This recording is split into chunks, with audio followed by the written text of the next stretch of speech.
Okay, addition theorem on probability. So then statement చూద్దాం మనం. If E1, E2 are any two events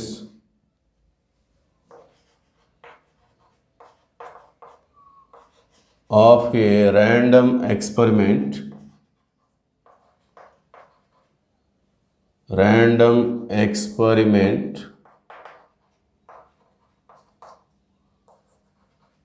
and P is a probability function. P is a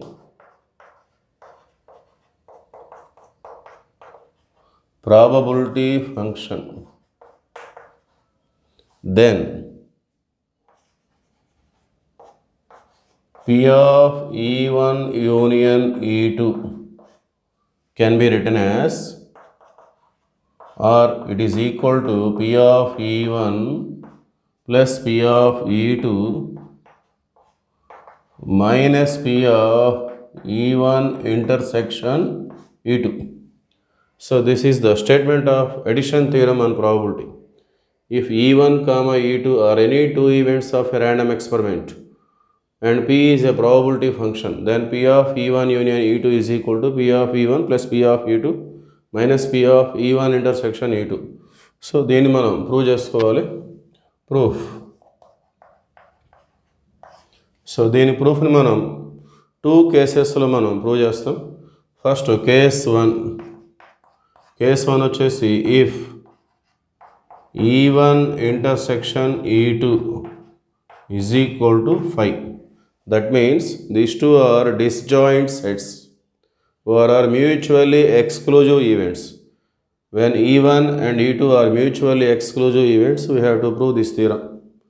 ఈ రెండు mutually exclusive means intersection అనేది 5 వస్తుంది. So మరి ఎప్పుడైతే intersection 5 వస్తుందో then it's probability P of E1 intersection E2 is equal to P of 5, and we know that probability of empty set is 0. It is impossible event. Okay, its probability is 0. So according to axiom of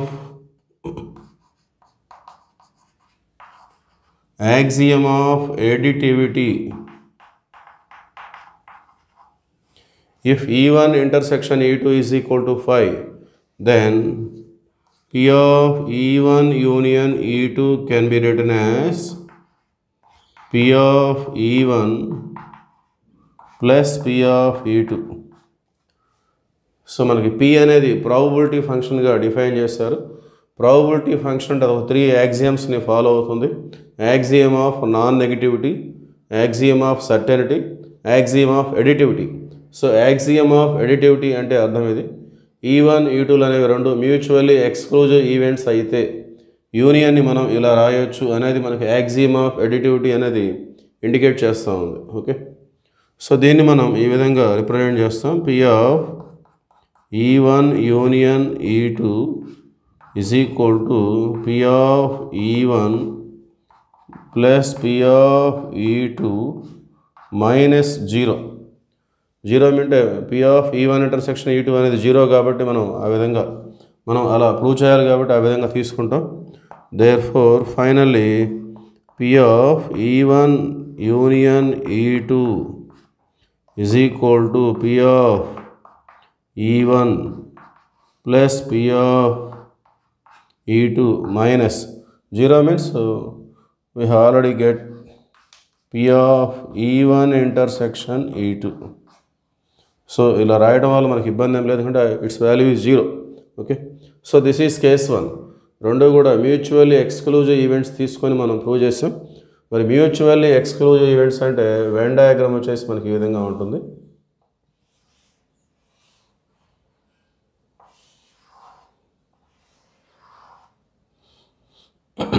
Sample space, this is E1 and this is E2. Okay, so both are mutual. There are no common elements for these two sets. ఈ రెండింటికి common elements ఏం లేవు, mutually exclusive events. Next case 2. when E1 intersection E2 is not equal to 5. These two are not mutually exclusive events. Mutually exclusive events కానప్పుడు మనం ఎలా ఎలా చూడాలని చెప్పేసి కేస్ 2 అది. Since E1 union E2 union E2ని మనం ఈ విధంగా రాసుకోవచ్చు. E1 union E2 minus E1. So కొన్ని ఎగ్జాంపుల్స్ తీసుకొని క్యాలిక్యులేట్ చేసుకుంటే ఈ రెండు ఈక్వల్ అని చెప్పేసి మనం ప్రూవ్ చేసుకోవచ్చు.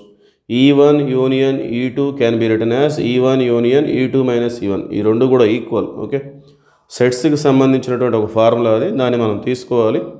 అంటే E1 E2 minus E1 ఈ రెండింటికి యూనియన్ తీసుకుంటే అది E1 union E2తో ఈక్వల్ ఉంటుంది. So that is concept. మరి ఈ రెండింటికి ఇంటర్సెక్షన్ తీసుకుంటే ఎలా ఉంటుంది? That is like this. E1 intersection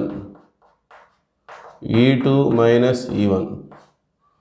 so ఇక్కడ E2లో నుండి E1ని కంప్లీట్గా తీసేస్తున్నాం కాబట్టి E1కి సంబంధించిన ఎలిమెంట్స్ E2లో ఏమీ ఉండవు కాబట్టి so these two are mutually exclusive events. Mutually exclusive events means we get 5 empty set. So ఈ రెండింటికి యూనియన్ తీసుకుంటే E1 union E2 వస్తుంది, అది concept formula. And if we take intersection for these two sets we get empty set. Okay, ఇక్కడ E2 minus E1 అంటే E2లో నుండి E1కి సంబంధించిన మొత్తాన్ని మనం రిమూవ్ చేస్తున్నాం. That's why these two are mutual exclusive events, therefore it is equal to 5. okay, now P of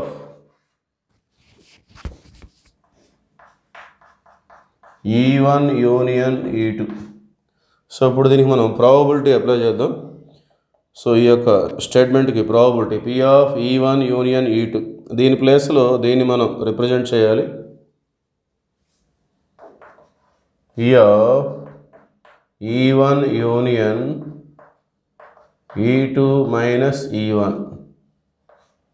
okay, ఇక్కడ చూస్తే ఈ రెండు కూడా ఇంటర్సెక్షన్ తీసుకుంటే 5 వచ్చింది. That means these two are mutually exclusive events.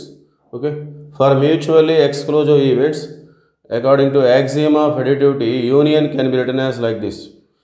రెండు ఈవెంట్స్ ఎక్స్క్లూజివ్ ఈవెంట్స్ అయితే యూనియన్ని ఇలా ప్లస్గా రాసుకోవచ్చు అనేది మనకి యాక్సియమ్ ఆఫ్ అడిటివిటీ తెలియజేస్తుంది. మరి ఇక్కడ కూడా ఈ రెండు ఎక్స్క్లూజివ్ ఈవెంట్స్, సో అందువల్ల ఈ యూనియన్ని మనం ఇట్లా ప్లస్గా నోట్ చేసుకోవచ్చు. P of E1 plus P of E2 minus E1.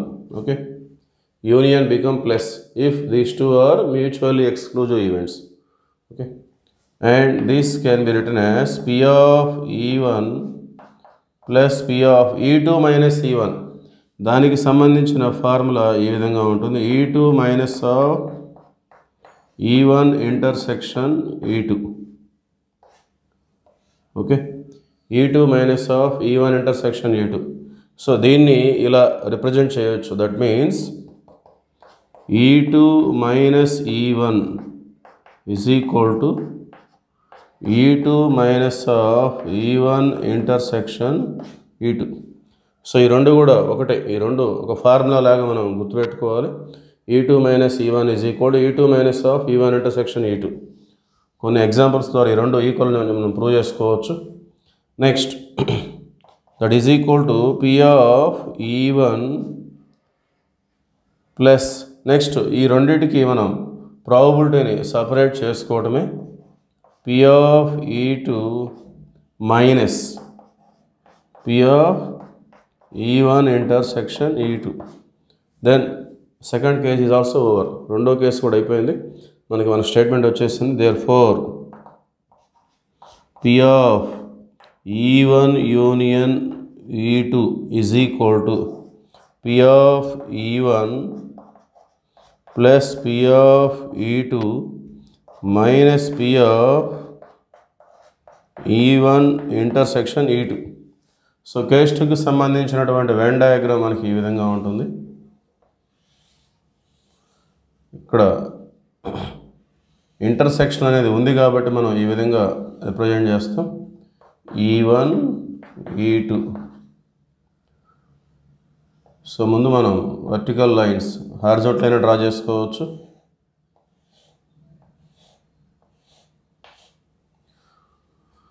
So తర్వాత ఇంటర్సెక్షన్ పార్ట్ వరకు సో ఈ మెష్ రీజియన్ ఇది E1 intersection E2 only vertical lines E2 minus E1. E2లో నుండి E1ని పూర్తిగా మనం తీసేస్తున్నాం. దానికి సంబంధించిన రీజియన్ ఆ విధంగా చూపిస్తుంది. సో కేస్ 2 మళ్ళీ ఒకసారి చూసినట్లయితే మనం E1 యూనియన్ E2ని ఈ విధంగా రాసుకోవచ్చు. ఇది ఒక ఫార్ములా. ఎక్స్క్లూజివ్ ఈవెంట్స్ కాకుండా మనం తీసుకున్నాం E1 union E2 minus E1.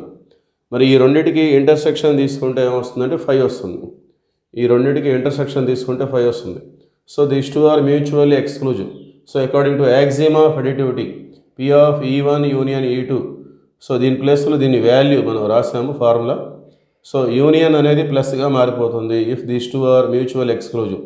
That is axiom of additivity. తర్వాత E2 మైనస్ E1 ప్లేస్లో ఇదొక ఫార్ములా మనం నోట్ చేయాలి, దాని కింద చూపించాలి. E2 minus E1 is equal E2 minus of E1 intersection E2. తర్వాత ఈ ప్రాబబిలిటీని మనం సపరేట్ చేసుకోవడమే P of E2 minus P of E1 intersection E2. Okay, so దీన్ని మనం వెనక నుండి కూడా చూడవచ్చు. సో ఇది మనం ప్రూవ్ చేయాల్సినటువంటి స్టేట్మెంట్. ఓకే, సో దీనికి ప్రీవియస్ స్టెప్ చూసినట్లయితే ఈ రెండింటికి సపరేట్గా P ఆఫ్ అని ఉంది. రెండూ కలిపి ఒకే ప్రాబబిలిటీలో మనం రిప్రజెంట్ చేయడమే P of E2 minus E1 intersection E2. ఈ రెండింటికి సంబంధించి రెండూ విడివిడిగా ఉన్నాయి ప్రాబబిలిటీ.